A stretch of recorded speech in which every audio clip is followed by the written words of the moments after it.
Fait sans précédent dans l'histoire de l'Afrique, le 20 juillet 1959, à Bamako, se sont réunies des femmes de plusieurs États afin d'étudier les problèmes de l'évolution de la femme dans la société africaine.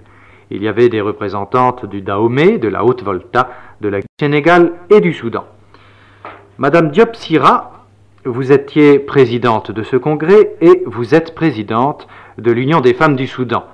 Pouvez-vous nous dire quel est l'âge moyen des femmes, quel était l'âge moyen des femmes des congressistes? D'après le rapport des mandats, l'âge moyen des congressistes était de 29 ans. La plus jeune avait 18 ans et la plus âgée avait 39 ans. Et de quel milieu social appartenait-elle? Il y avait un gros pourcentage d'institutrices, beaucoup de sages-femmes et quelques ménagères. Les ménagères étant en minorité. Oui. Et vous-même? Moi-même, je suis institutrice. Et au cours de ce congrès, vous avez adopté 2 résolutions, entre autres 2 résolutions hardies. La première demandant la suppression de la polygamie en 1960, la deuxième demandant un contrôle sévère des écoles dites coraniques. Je ne vous parlerai pas des remous que votre décision sur la polygamie a suscité parmi l'élément masculin, mais bien de votre position vis-à-vis de la religion islamique qui est suivie par 90% de notre population. Ne craignez-vous pas d'entrer en conflit avec les personnalités religieuses?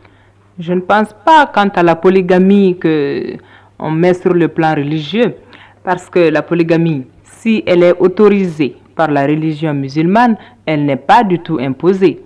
La religion musulmane autorise la polygamie, chacun peut bien aller jusqu'à 4 femmes, mais à condition de pouvoir les traiter toutes les 4 également. Et je ne crois pas que ce soit le cas. C'est ça, vous pensez que ce n'est pas le cas du tout? Ce n'est pas le cas. Mais malgré tout, vous êtes contre l'islam, puisque l'islam autorise la polygamie, alors que vous voulez la supprimer. Oui, il y a une autorisation qui est donnée dans la mesure où les gens peuvent remplir les conditions qui sont données en même temps que l'autorisation. Il y a droit et devoir. Enfin, depuis la fin du congrès, vous n'avez pas reçu de revendications des marabouts? Non, nous n'avons pas reçu parce que j'ai même entendu qu'il y a une conférence, au contraire, d'une union musulmane qui va appuyer justement nos revendications dans le sens, par exemple, des écoles coraniques.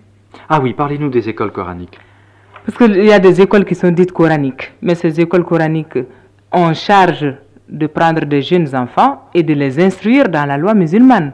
Et nous voyons ces jeunes enfants qui ne suivent pas du tout les cours de l'école parce que toute la journée ils sont dans les rues, toute la journée ils sont à courir pour mendier quelque chose qu'ils apportent au maître. Et ce n'est pas ça du tout l'esprit de l'école coranique d'après le Coran lui-même. Qui dit? Qui dit que les enfants doivent être instruits dans la loi et tenus par leur maître. Le maître doit les surveiller, le maître doit remplacer pour ces enfants leurs parents, parce que les parents confient les enfants au maître et le maître doit remplacer les parents et non envoyer les enfants mendier. Et pensez-vous que les gouvernements respectifs vont se plier à vos revendications? Enfin, lors de la clôture, nous avons eu l'occasion déjà d'entendre M. Modibo Keïta, président du Mali et président de la République soudanaise, nous confirmer qu'il tiendrait nos revendications, qu'il tiendrait compte de nos revendications. Et je crois que les gouvernements des autres États aussi mettront leur attention quand même sur nos revendications et apporteront quelque chose de nouveau sur le sort des femmes.